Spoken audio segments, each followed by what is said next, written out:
আসসালামু আলাইকুম রহমতুল্লাহ। বর্তমান সময়ে সৌদি আরবে কাজের প্রচুর সংকট, বিশেষ করে প্রবাসী বাংলাদেশিদের জন্য। অন্যান্য দেশিদের তুলনায় সবচেয়ে বেশি বাংলাদেশিরা বেকার সৌদিতে, এবং বিভিন্নভাবে এজেন্সির দ্বারা বিভিন্ন সাপ্লাইতে কাজ করে টাকা পায় না। হ্যাঁ, এরকম একটা অবস্থা সৌদি আরবের। আপনারা হয়তো যারা সৌদিতে আছেন জানেন। তো সৌদি আরবে কীভাবে কাজ খুব সহজে সংগ্রহ করবেন বা খুঁজে বের করবেন, দেখেন দালাল ব্যতীত কিন্তু কাজ হয়ই না। কিন্তু এছাড়াও কিছু কিছু সেক্টর আছে, যে সেক্টরগুলোতে দালাল ব্যতীত আপনি আপনার যোগ্যতা দিয়ে কাজের দক্ষতা, বা আপনি যদি নিজে সিলেক্ট হন তাহলে আপনি কাজ করতে পারবেন বিনিময়ে কোনো কাউকে একটা পয়সা কিংবা একটা রিয়াল কাউকে দিতে হবে না। তো এর আগেও আমি বেশ কিছু কাজের বিজ্ঞাপন বা ভিডিও বানিয়েছি, আপনারা জানেন। যারা হয়তো এই আইডিটা আমার নতুন, আমি সরাসরি বইলা দিছি যে দেখেন, আপনি যাবেন ওইখানে, আপনি ইন্টারভিউ দিবেন, যদি সিলেক্ট হন তাহলে তারাই আপনাকে সম্পূর্ণ করে দেবে, বিনিময় কাউকে একটা হালালা বা একটা পয়সা দিতে হবে না। হ্যাঁ, সরাসরি তাদের নাম মেনশন করে দিয়েছি, যে সকল কোম্পানি বা যে সকল সেক্টরে লোকগুলো প্রয়োজন হয়েছে। তো এজন্য দিছি, কারণ এখানে কোনো দালালি নাই, কিচ্ছু নাই। আপনার যোগ্যতা দিয়ে বা আপনি যদি পারেন ওইখানে সিলেক্ট হন, তাহলে কোম্পানি সব কিছু বহন করবে। আপনাকে কোন প্রসেসে কাফালা করবে কিংবা কোন প্রসেসে আপনাকে তারা কাজ দেবে, কিভাবে বেতন দেবে, সম্পূর্ণটা নির্ভর করে ওই কোম্পানির উপরে। কোম্পানি কি ধরনের ফ্যাসিলিটি ওয়ার্কারদেরকে দিচ্ছে তাদের।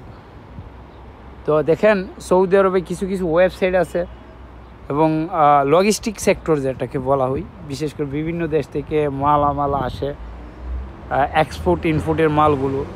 হ্যাঁ, ওই সেক্টরটা কিন্তু দারুণ সম্ভাবনা রয়েছে বাংলাদেশিদের জন্য। কারণ একটা সময় শুধুমাত্র অন্য দেশিরা, যেমন কেরালা, ইন্ডিয়ান, কেরালা, নেপালি, ফিলিপাইনি, তারা এই সেক্টরগুলোতে কর্মরত ছিল। বর্তমানে কিন্তু এই সেক্টরটাতে প্রচুর পরিমাণে বাংলাদেশিরা নিয়োগ পাচ্ছে। তবে বিভিন্ন সাপ্লাইয়ের মাধ্যমেও করতেছে, আবার সরাসরি কোম্পানির দ্বারাও নিয়োগ হচ্ছে, বা যারা কোম্পানির দ্বারা নিয়োগ হচ্ছে এখানে কিন্তু কোনো দালাল নেই। সাপ্লাই যারা করে ওইটা হচ্ছে যেমন যাদের লেবার কিংবা সাধারণ যে কর্মীগুলো, তাদেরকে সাপ্লাইয়ের মাধ্যমে কাজ করিয়ে থাকে। তবে এগুলো সাপ্লাইগুলো ভালো হয়, স্যালারি দিয়ে দিই, মান্থলি ক্লিয়ার করে স্যালারি দিয়ে দিই।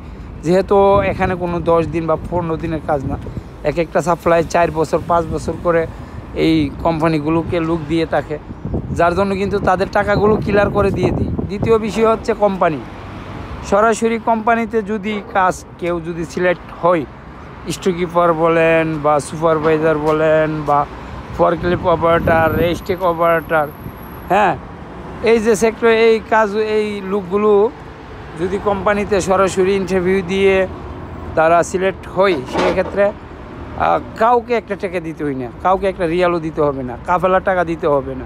আপনার 1 মাস, 6 মাস, 3 মাস এক্সপায়ার, তাদের যখন প্রয়োজন মনে করবে, বা আপনাকে যখন তাদের মনে করবে যে না আপনাকে প্রয়োজন, হ্যাঁ, ইন্টারভিউ দেওয়ার পরে তারাই কিন্তু সব কিছু বহন করে। এরকম ইতিহাস অসংখ্য রয়েছে সৌদিতে। যারা লজিস্টিক সেক্টরে কাজ করে তারা বলতে পারবে, লজিস্টিক সেক্টরে একজন দক্ষ বা একজন যোগ্য ব্যক্তির অনেক মূল্য থাকে। বিশেষ করে অনলাইন সেক্টরটা, বা যেমন নন অ্যামাজন, এগুলো তো শুধু সাপ্লাইয়ের মাধ্যমে পরিচালিত হয়। এগুলো সরাসরি কোম্পানির লোক, তারা খুব কম সংখ্যক লোককে কাফেলা করে নিয়ে থাকে। হয়তো 100-র মধ্যে 1% লোক কাফেলা করে, তাও তাদের প্রয়োজনে। এছাড়া তারা কিন্তু বিভিন্ন সাপ্লাইয়ের মাধ্যমে কাজ করায়। আর সাপ্লাইগুলো কি করে, মাসের শুরু থেকে নন কোম্পানিগুলোতে লোক নিয়োগ দিয়ে বিভিন্ন সাপ্লাইয়ের মাধ্যমে, এবং মাস শেষ হইলে যখন লোকের চাহিদা কম বা তাদের কমে যায়, তখন আবার লোকগুলোকে বের করে দিই।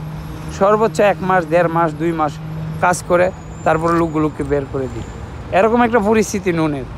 তো নুন নিয়ে অনেক দালালি, অনেক কিছু আমরা দেখি সৌদি আরবে নুন কোম্পানির বিষয়ে। তবে সরাসরি নুন কোম্পানি কোনো কাজ করতে পারে না।